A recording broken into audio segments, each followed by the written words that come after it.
Welcome back to the Irish NFL Show's Radio Row coverage, brought to you in association with Dunes and Drams. Discover Ireland beyond the game. We're very fortunate to be joined by NFL UK and Ireland CEO Henry Hodgson, who has indeed discovered Ireland beyond the game in his past. Henry, we were just chatting there before we sat down to talk.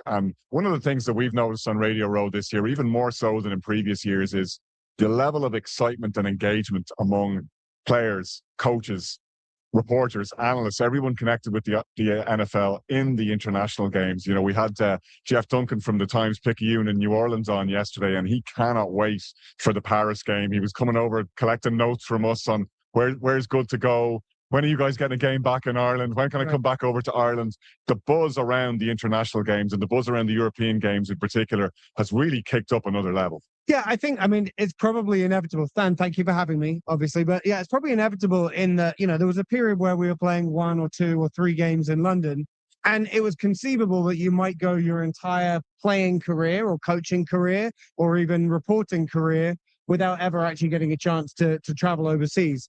As we extend this now to 9 games in 2026, it's relatively inevitable that you're going to be playing. There's a good shot you'll be playing every other year, maybe every year.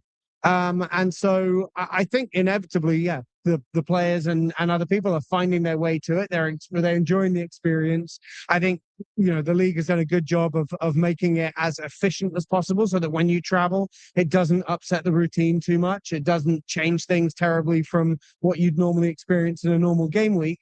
And so all the people that come along on those trips get a chance to experience Ireland or wherever it might be, and play a football game as well. One of the lovely things to experience is how different markets and different fan bases embrace the games in completely different ways. I mean, Dublin was a fantastic experience for us, obviously. London is its own special experience. Madrid brought something completely new to the party this year, and Paris will bring Paris to exactly. The NFL as well. That must be very exciting from your perspective. It is, and it's, we try to a certain extent, you want to control kind of the environment and the experience, but also inevitably, and I think Dublin is probably honestly the best example of it in my experience of having been to a lot of these games. You want to make sure it takes on some of the local flavor, and I think Dublin and the relationship we've built there with the Irish government and city council and everything allowed us to do that, and it's great. That's what it's really about, is how do you take something which is beloved here and is beloved by people in those different markets, and then make sure when you go there it feels like it takes on some of the environment that it's in. And to your point, and again, this was something we discussed with Jeff Duncan yesterday from a Saints and a France perspective, and we've seen this template with the Steelers in Ireland. When there is historical connection and there is legacy and there is a cultural meeting of the minds, that brings so much more to the occasion. That's inevitable, I think, as well. You're right, is if there's that authentic connection, and that can't happen with every game. Sure. It's not something that can always happen. But again, I think Dublin had that more than any game I've been a part of before, and the Steelers, as part of the Global Markets program, have a more authentic connection with Ireland than almost any other team do in the markets that they've chosen.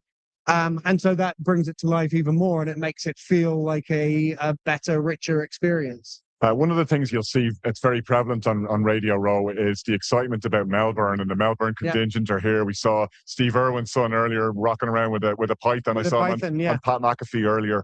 Melbourne will bring its own very special flavour. I presume you're consulted as part of the committee and have your own input. I'm sure they're picking your brains as to how we can make this the best it can be. The idea of an NFL game in Melbourne Cricket Ground is very, very exciting. I think it'll be amazing, and again, not to bring it back to Dublin, although you guys would want it to.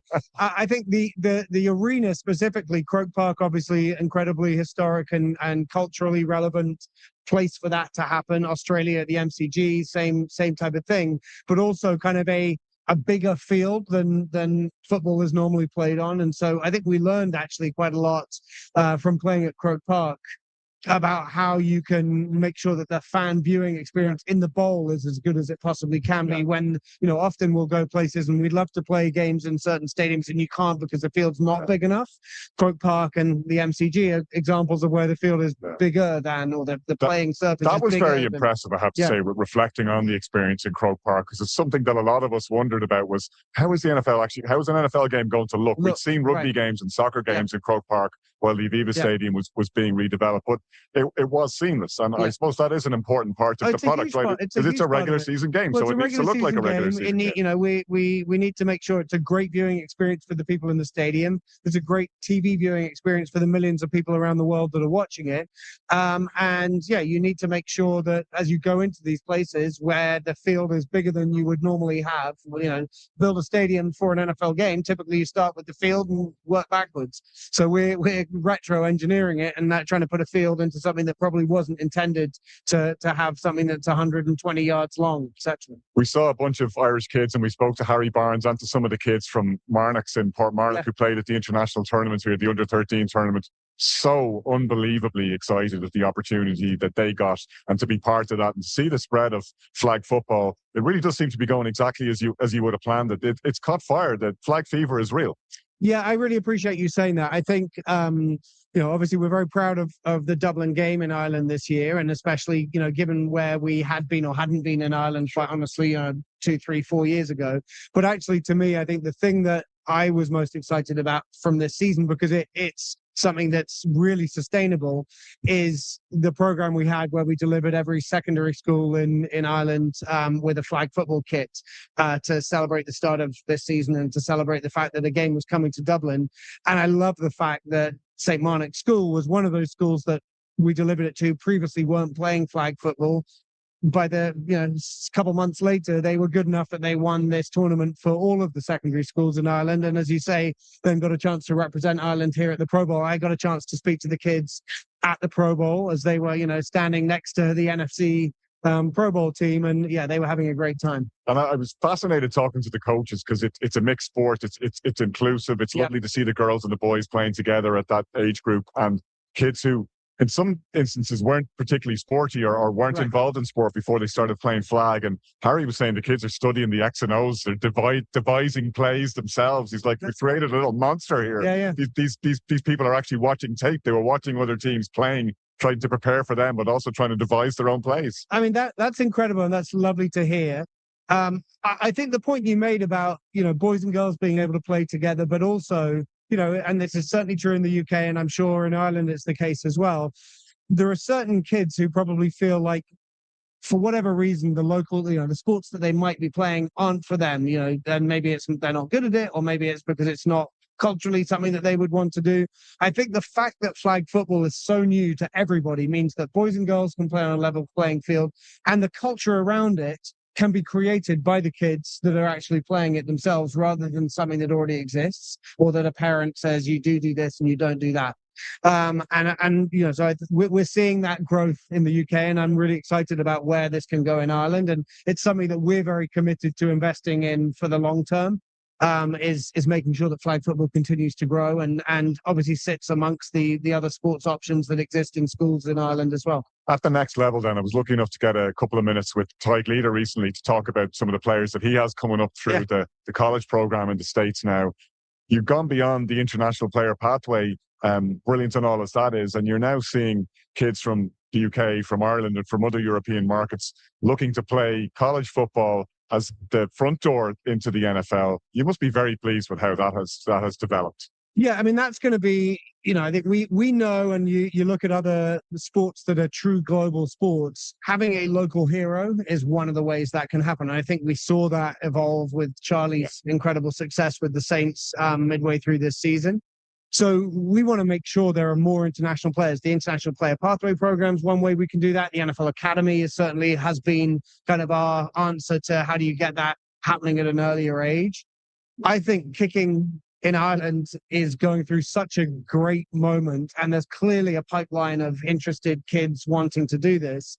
And then I think it almost becomes self-fulfilling in that when they get a reputation for being great at this, colleges are going to want more and more of them. So I think there will be a little bit like the Australia punter pipeline that opened up in the last 10, 15 years. I think there will be more and more Irish kickers given this opportunity, and I'm sure they're all going to be ready to take it.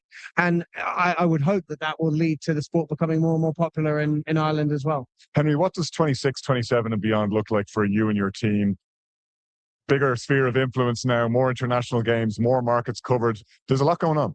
Yeah, there's a lot going on. I mean, ultimately it comes down to how do we grow fandom for the sport? And there's a recipe for that. And part of that is playing games in markets. Part of it is what we just talked about, that sort of player development, whether it's flag football or the elite player development. I think the other piece is, how do you make the sport more accessible on television? How do you reach out to more people? And so that's something that, again, we've worked on in Ireland this year, but I think there's much more that we can do to get the sport to become more mainstream and for it to be more accessible for people to watch. We are here for the Super Bowl, of course, so we remiss of us not to ask you who you got for Sunday. It's a difficult one, and normally I would sit on a fence very firmly and not give you an answer here. But I'm personally invested. Adam Dirty, who is the Seahawks defensive coordinator, and we're good friends. I've known Adam since I started working in the NFL back in 2003, and so we've become good friends over that period. And I really want to see Adam succeed, and I want to see him ultimately become an NFL head coach one day. And if that journey takes him winning a Super Bowl, I'd be very happy for him as well. So I will be rooting for the Seahawks, and I'll be especially rooting for their defense to do something that helps them win the game on Sunday. Great stuff. Thanks, Henry. Great to have you with us on the Irish NFL Show. Thanks for having me.